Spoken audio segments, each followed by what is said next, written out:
এই দেখ দেখ দেখ দেখ দেখ তোর বয়ফ্রেন্ড এগুলো কি করেছে, দেখ দেখ দেখ দেখ। আই হাই ছি হাই ছি হাই ছি হাই ছি হাই ছি ছি গো মেসেজ।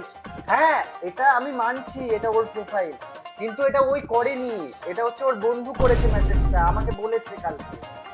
আমি জানি ওই করতে পারে না, ও খুবই ভালো। বোকা চোদাই থাকবি রে। এই কি করছিস? আরে আমার বয়ফ্রেন্ড বলেছে কল করবে রাত্রি 1টায়।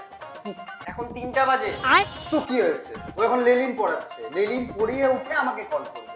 হ্যাঁ, কি হবে আমার এই বোনটা? তুই বেশি জানিস, কল করবি আমাকে।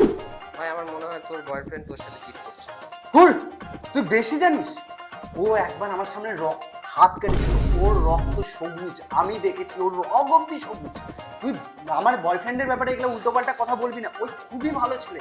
হ্যাঁ, আমার মনে হচ্ছে কেন তুই জেলাস, বুঝছিস আমার বয়ফ্রেন্ডকে। বলছিলাম পরশুদিন তোর বয়ফ্রেন্ড বলেছিল না যে বাথরুম থেকে তুই এসে কল করবে, করেছিল? হ্যাঁ হ্যাঁ, আসলে কি বলতো, ওর প্রচুর চাপ থাকে তো কাজে।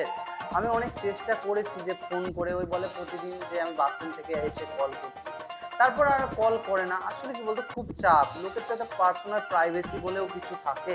তুই কি সন্দেহ করছিস? ছিলাম না চিট করছে, ওই দেখ ওই যে ধরা পড়েছে দেখ। আরে না না, এটা ওই নামের একটা ছেলে, কিন্তু এটা ওই না। ওর নিচে একটা ইনস্টিটিউশন আছে, ওখানে ওই পড়াতে যায়, লেলিন। তুই ওকে চিনিস না, ওই খুবই ভালো ছেলে, ওই গ্রিন ফ্ল্যাগ, বেশি সন্দেহ করবি না আমার বয়ফ্রেন্ডকে।